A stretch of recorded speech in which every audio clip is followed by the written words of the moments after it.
இறைவன் அமைத்த இந்த வாழ்வியல் நேர்கோட்டில், இறைவன் மேலும் கீழும் அமைத்த இந்த வாழ்வியல் முறையில் ஆரம்பிக்கப்பட்டதிலிருந்து முடியும் வரை எதுவெல்லாம் நடக்கும் என்று இறைவன் நிர்ணயித்திருக்கின்றானோ அதுவெல்லாம் நாம் விரும்பாமல் இருந்தாலும், நகராமல் இருந்தாலும், கவலையால் நாம் இருளில் உட்கார்ந்திருந்தாலும் நடக்கத்தான் போகிறது.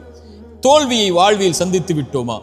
இனிமேல் வெற்றி பெற முடியாது என்று எண்ணிக்கொண்டிருக்கிறீர்களா? இந்த நிகழ்வை கவனியுங்கள். உஹதுடைய போர்க்களம் என்ற ஒரு போர்க்களம் இஸ்லாமிய சாம்ராஜ்யத்தில் நடந்தது. இறைத்தூதருடைய வார்த்தையை சில நபித்தோழர்கள் மீறியதன் காரணமாக அந்த பாவத்தால் அந்த போர் முழுக்க சோதிக்கப்பட்டு உஹதுடைய போர் தோல்வியில் முடிந்தது. போரின் தலைவர் இறைத்தூதர், அவர்களுக்கு பின்னால் இருந்தவர்கள் நபித்தோழர்களாக இருந்தாலும் தோல்வியை தழுவியதை பார்த்தவுடன் இஸ்லாமிய சாம்ராஜ்யம் அதோடு அழிந்து விட்டது என்று எதிரிகள் கணக்கு போட்டார்கள். ஆனால் இறைவன் வசனம் இறக்கினான், வலா தஹினு வலா தஹ்ஸனு அன்துமுல் அலௌன இன் குன்தும் முஃமினீன். நீங்கள் கவலை கொள்ளாதீர்கள், பயம் கொள்ளாதீர்கள், இறை நம்பிக்கை கொண்டவர்களாக நீங்கள் இருக்கும் காலமெல்லாம் நீங்கள் தான் உயர்ந்தவர்கள் என்று. அந்த நம்பிக்கை, அந்த தோல்வியிலிருந்து அவர்கள் பெற்ற பாடத்தில், இறை நம்பிக்கையில் அவர்களுக்கு கிடைத்த பாடம் அடுத்த போர்க்களங்களில் அவர்களை உயர்த்தியது. இஸ்லாமிய சாம்ராஜ்யத்தின் வளர்ச்சியை இன்று நாம் பார்க்கிறோம்.